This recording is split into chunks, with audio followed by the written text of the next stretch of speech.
Hello and welcome to this Feedinfo webcast on sustainability challenges in monogastric animal husbandry. I'm Ollie Theocaris, Head of Perspectives at Feedinfo, and I'm going to be your moderator today. So our webcast today has been developed with our partners Agrana, and we thank them for their support. So to explain a bit about how this is going to work, if you've not seen one of our webcasts before, we've actually pre-recorded this session, but our speakers are online right now to take questions in the Q&A chat box on the right-hand side of the screen. If you post the question in the questions tab, they will be able to type your response. So please ask away throughout the webcast. We are also going to be releasing a number of polls throughout. So if you want to share your opinions and see what others in the industry are thinking, then do participate in these. You can find them in the polls tab and you'll get a little alert when one pops up. So that is it for my introduction. I would like to begin by introducing our speakers. So we have three independent experts today who are involved in animal nutrition and health, and I'm delighted to introduce them. We have swine nutritionist, Megan Edwards. We have swine veterinarian, Ferdinand Anton Felner, and poultry veterinarian, Fran Sommer. So it's great to have you all here today. Megan, I'm going to come to you first. Can you give us just a short introduction about yourself? Tell us what you do and the region that you work in. I'm Megan. I'm Australian by birth, but I currently live in Vietnam. And for the last 15 years, I've mainly worked as an animal nutrition consultant. I'm working throughout the Asia Pacific region and in a few countries like Spain and Chile in South America. And I'm working with integrators, feed mills, and feed additive companies. Fantastic. And now I'll come to you, Ferdinand Anton Felner. Can you give us a short introduction and tell us a bit about yourself? Hello, thank you very much for this invitation. I'm an Austrian practitioner, I'm a veterinarian. I run a clinic in Austria with 9 to 11 vets. We mainly do our business in swine and cattle and pets. And I'm additionally a member of the working groups, in some working groups in the Austrian Ministry of Health, mainly for the practical implementation of European Union directives on issues related to antimicrobial resistance, biosecurity of farm stocks, animal health service. And additionally, I've been advising livestock companies and farmers on behalf of pharmaceutical companies, feed and additive companies, genetic and livestock trading companies, mainly in Europe, Poland, Croatia, Romania, in Asia, Vietnam, China, Thailand, and sometimes in Brazil. Fantastic, thank you. And finally, we'll come over to Fran Sommer. Can you tell us a bit about yourself and your background? Yeah, thank you for the invitation. Thanks for having me. I'm Fran Sommer. I'm an Austrian native as well as Ferdinand.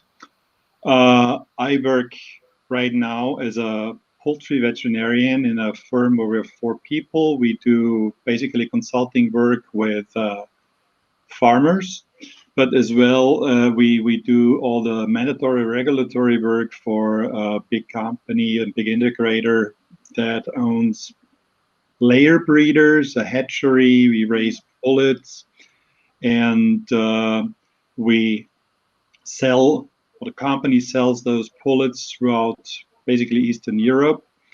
Part of my job is putting out fires if there's something going wrong there.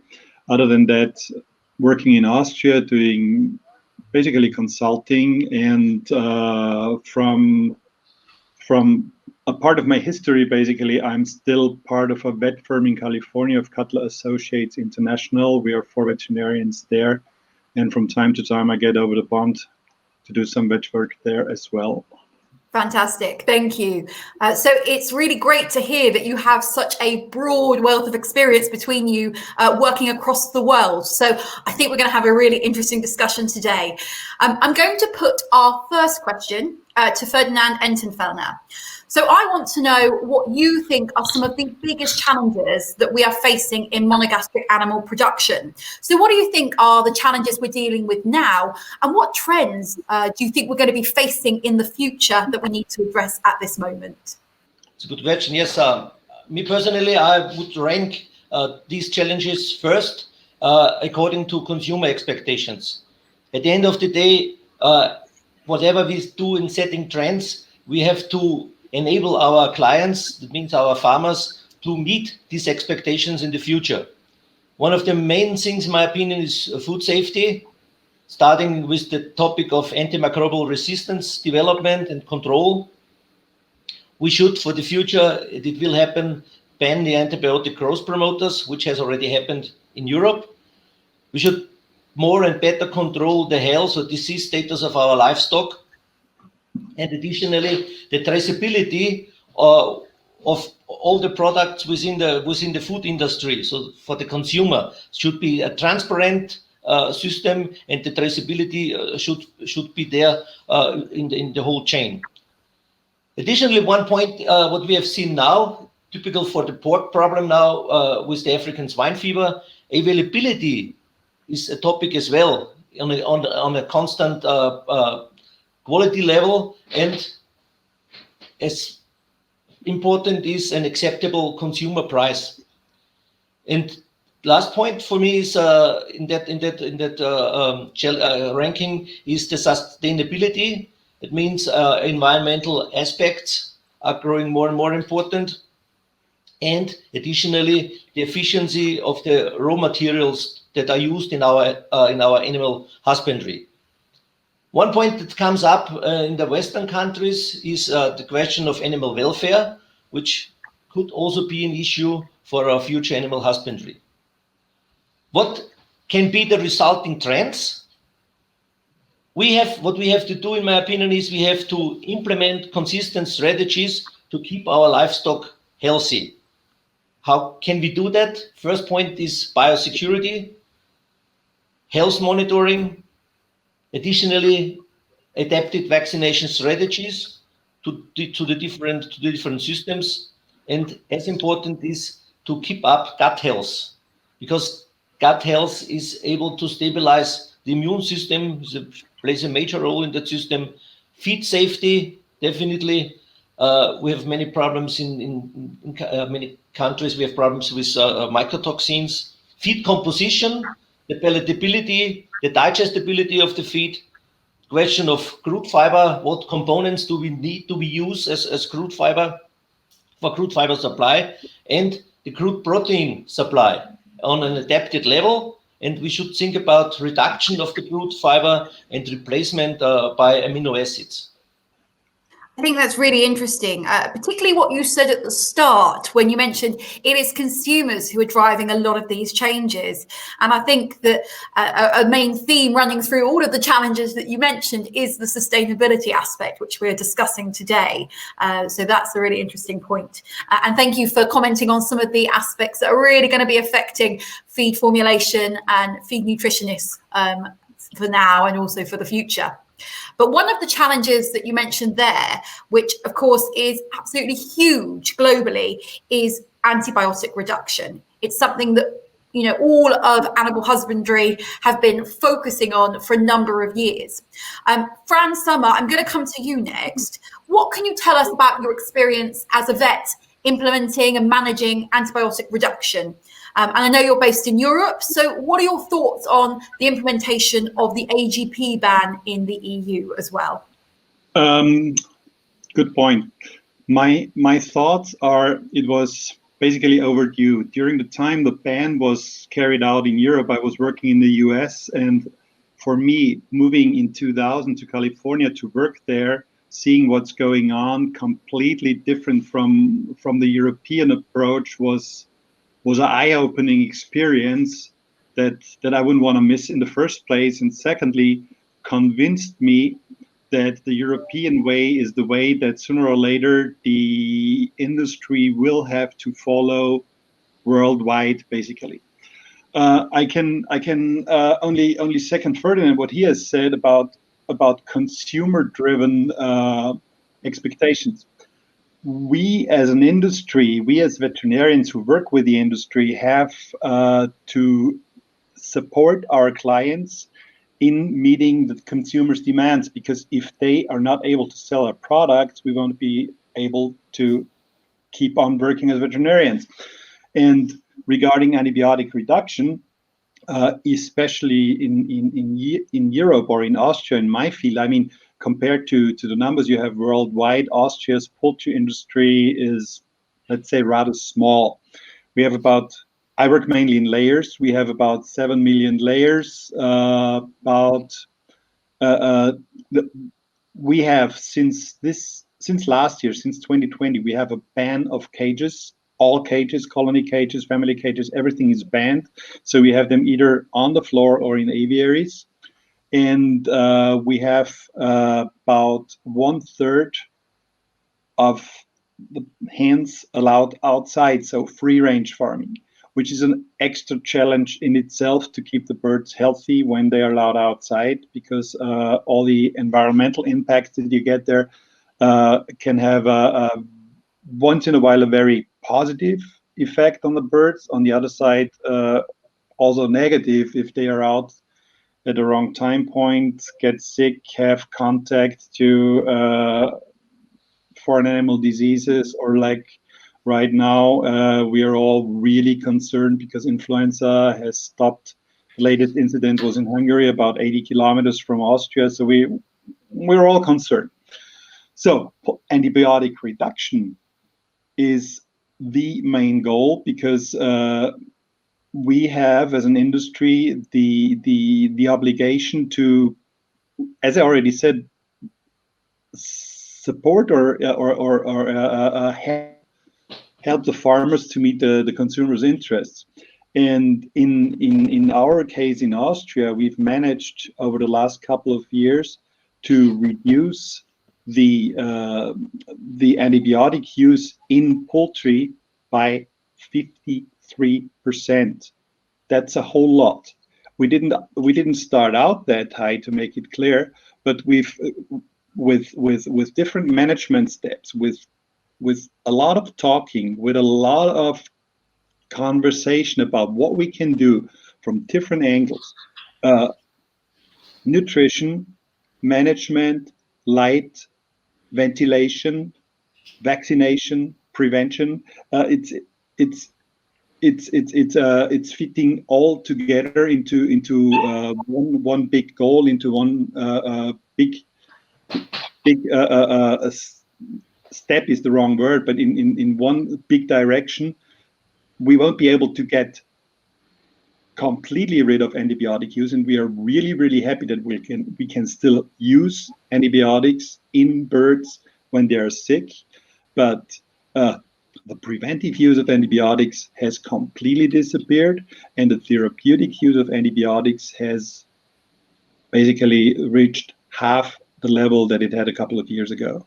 I think what you say is really interesting, because we are seeing that antibiotic legislation is changing around the world. So, the EU was seen as a real kind of really forward in its approach to banning AGPs, but now everywhere we're seeing legislation being put in place at different levels. So I think we're going to move in the direction where producers are going to have to start putting in place these strategies to manage the developments that they're experiencing. And as you mentioned, those strategies have lots of different aspects to them, but of course, feed is one of them. Now, effective gut health is something that I know you've kind of mentioned or touched on a little bit there. And we do hear a lot, it's better to prevent than to treat. So what measures are nutritionists and feed formulators in your region, Franz, implementing to address this problem? The main and foremost goal is to formulate meat-based diets. So if I look at birds from hatch till they are moved to the slaughterhouse, in case of layers, they have completely different requirements from day one till they move, till they're 3 weeks old, 9 weeks old, 15 weeks old.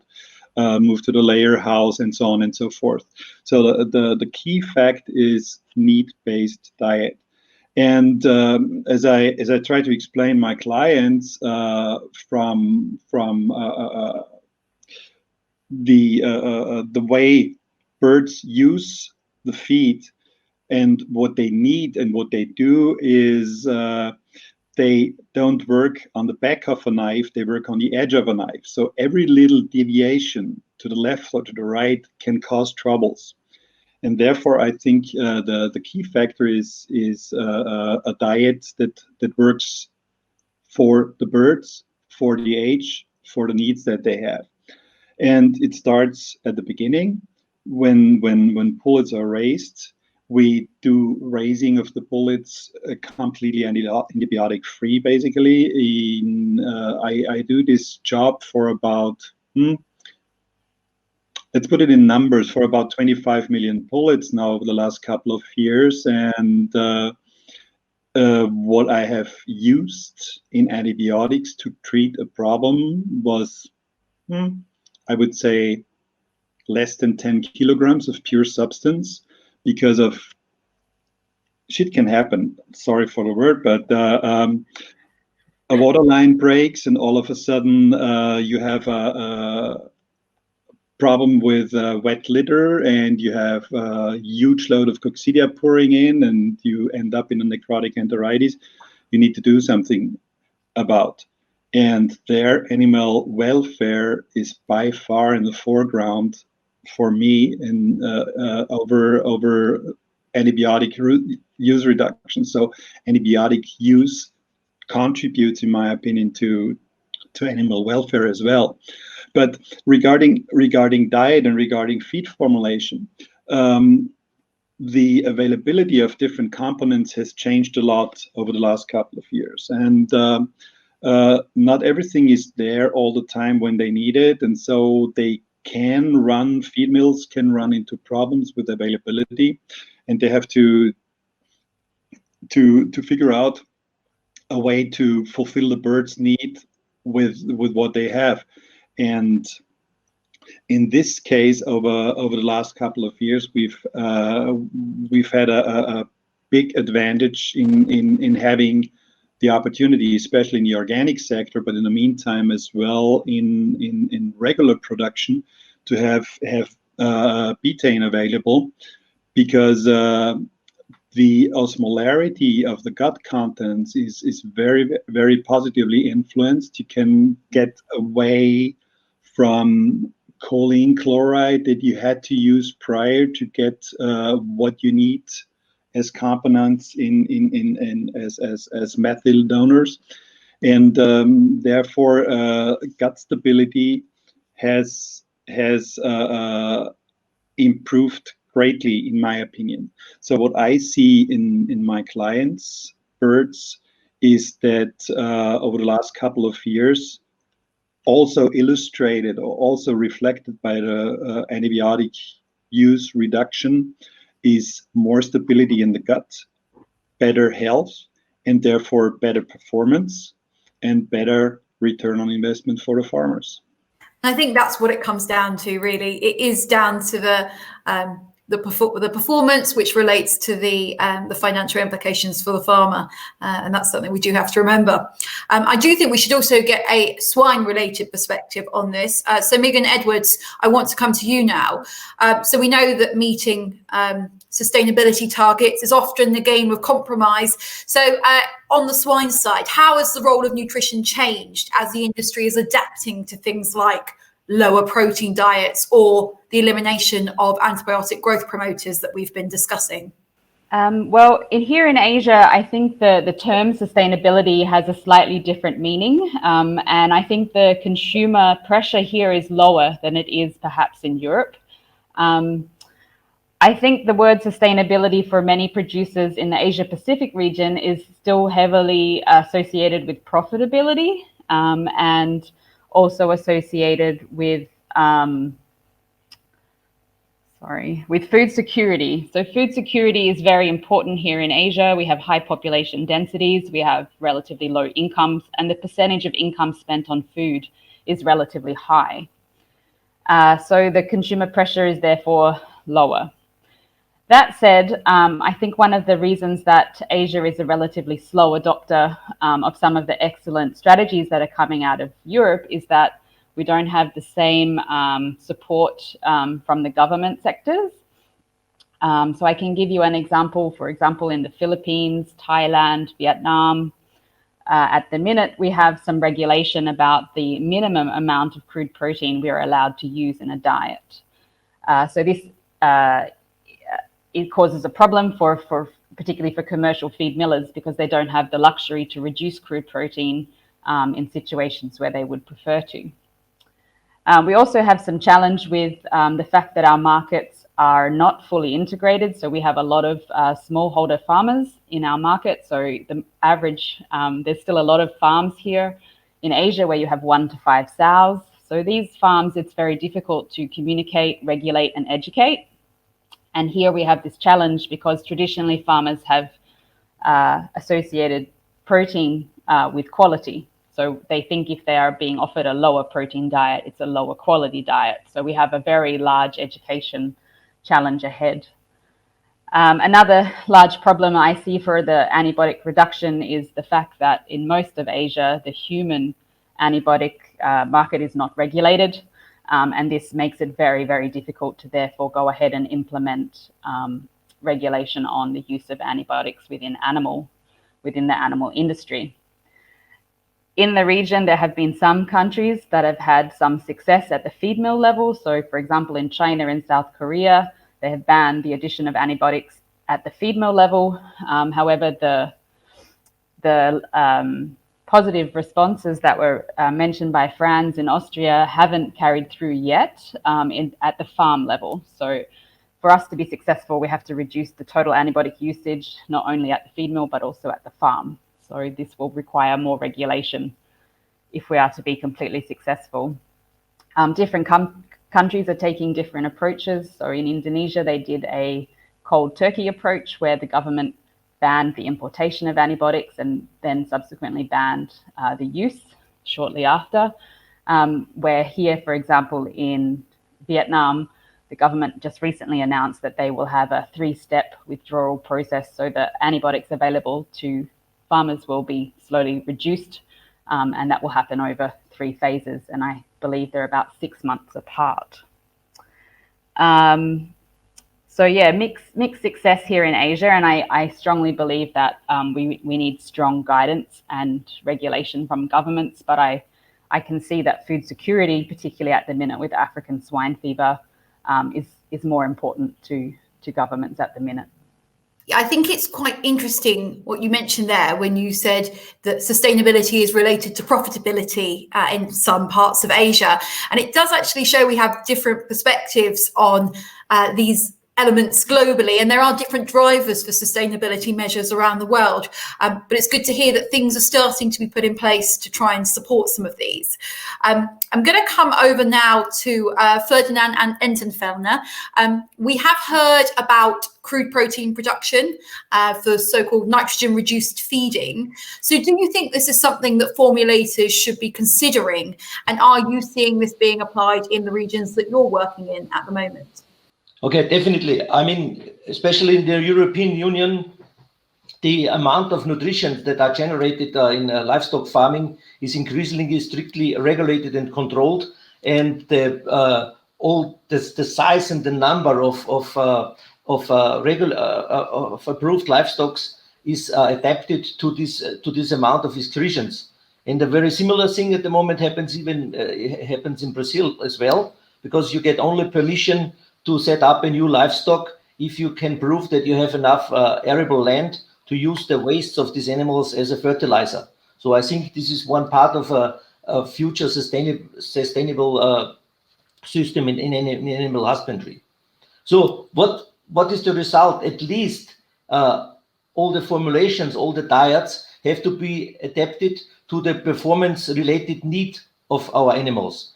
I mean, oversupply as well as relative oversupply of protein has a negative impact on gut health, on feed conversion, on urea and nitrogen excretion, as well as an ammonium excretion. You know, we have data from Austrian research farms where they have tried to feed finishing pigs over the finishing period with 12 different diets, always strictly adapted to the actual need of those animals, and they succeeded to reduce the ammonia excretion by 50% just by the adapted amino protein supply. For sure, this situation has considerable influence on the structuring or on the composition of the diets, and therefore, the subject of crude protein reduction with the addition of synthetic amino acids is already a big issue, is already done. Now with the betaine, there's an additional advantage that we don't have only synthetic amino acids, we have a natural amino acid as well. I mean, at the end of the day, it's very important. The most important thing in all these discussions is to keep our livestock healthy, because only the healthy animals have good performance, and they have a good better feed conversion, and they reduce the use of proteins and the wastes. And additionally, what we have seen in Borstat, we have a trial station for terminal boars, that by genetic we could also do a lot of improvement in feed conversion. So now in some lines, of course, we are lower than 2-to-1 feed conversion in the finishing pigs. And in total, this has a very big influence on the protein consumption, the protein use as well. Thank you for your answer there. I really do think that the focus on the environmental challenges related to nitrogen compounds has really increased over the past few months and past few years. So this is only something that I think we can see increasing further. So the role that feed formulation can play in that is really interesting, because it's something that all of our viewers today can actually play a part in to substantially impact something that is damaging the environment. So Megan Edwards, I'm going to come back to you. Are you seeing nitrogen reduced feeding being applied in the Asia Pacific region you work in? Because you did mention before there are some challenges when it comes to protein in formulation. Yes.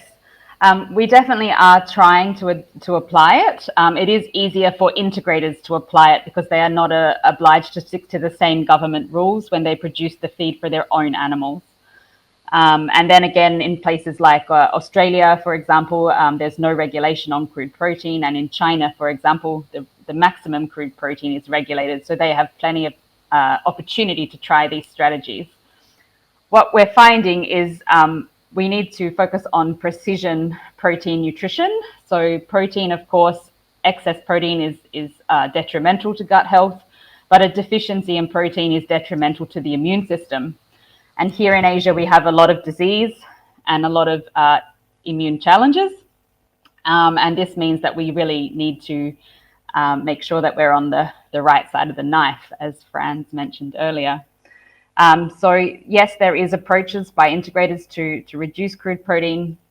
And for example, in China, where antibiotics in feed have already been banned, we use this strategy very comprehensively. And what we're trying to do is balance the amount of undigested crude protein with the amount of functional fiber that we can use in those diets. So reducing crude protein is about starving pathogens, but we also need to get the other components in the diet right, and functional fiber is there to support the growth and survival of the beneficial bacteria.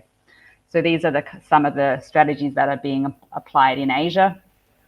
And another challenge that is relevant is the types of raw materials that we want to use. Often many of the byproducts that we have access to that allow us to make our feeds cheaper are less digestible. And this means that we have more undigested crude protein. So again, there's an economic compromise that we need to address as well. Thank you, Megan. And I think it's good to hear the approaches are being applied globally, and that also, as you say, there's the economic aspect as well, which, as you mentioned before, is a driver for sustainability in a lot of places around the world. So I do want to also refer to betaine, which was mentioned earlier and is produced by Agrana, who are supporting this webinar. So Megan, I know that betaine can be used to address some of these issues. As a nutritionist, can you offer your thoughts on this? So betaine was made famous perhaps 15 or 20 years ago as a feed additive for its benefits in terms of osmoprotection in relation to heat stress. And it's a very effective product for both ruminants and monogastrics. However, if you drill down into the mode of action and the impact that betaine has inside the animal, you'll see that the benefits it's giving are not unique to heat stress. So for example, we can see that we can improve the digestive function, we can improve the physical integrity of the intestine, we can improve the oxidative capacity of the animal, we can reduce diarrhea, for example, we can influence metabolism to increase carcass lean. And all of these benefits are not dependent on heat stress, but they are dependent on a challenge. Betaine provides us with a very effective tool that we can use in all classes of pigs. The focus is that we can use betaine very effectively to, as a preventative strategy to maintain gut health and improve efficiency in our animals. Thank you for that overview, Megan. And I want to finish up our discussion by finally asking Ferdinand, Anton, Felner just for a few words on what you think is what you would say to people in our value chain who are not currently putting sustainability at the top of their priority list. What would you say to them? So as Franz already mentioned, at the end of the day, we have to enable our producers to meet the interests or the expectations of our consumers. And one of that points is sustainability. And at the end of the day, we have to prepare our clients to be aware of the future challenges. I don't want to repeat things, but we have really experienced the damage of the ban of antibiotic growth promoters 20 years ago. Nobody has been prepared at that time, and it took us 10 years of learning and doing in our European pork production to reach the same level of performance and feed conversion than we had before. So, and the same thing is now that question of sustainability, because we are, at the end of the day, we are living on one planet, and we have to supply the growing number of consumers, the growing number of meat consumers with a high quality meat without damaging our environment. And therefore sustainability is a major point in our production and should not be ignored. Really important words there. These things do take time to create solutions for, but I think you're right. If we start investing in these areas now, we'll be in a position to address the sustainability challenges of the future in a more successful way. What a great point to end on. So thank you all to our speakers for your interesting insight into the minds and thoughts of different perspectives from across all of animal nutrition and health. It's been great to get your opinions today. Thank you to everyone watching for tuning in. We're going to keep the questions live for another few minutes. So if you still have questions for our panelists, do type them in the Q&A chat now.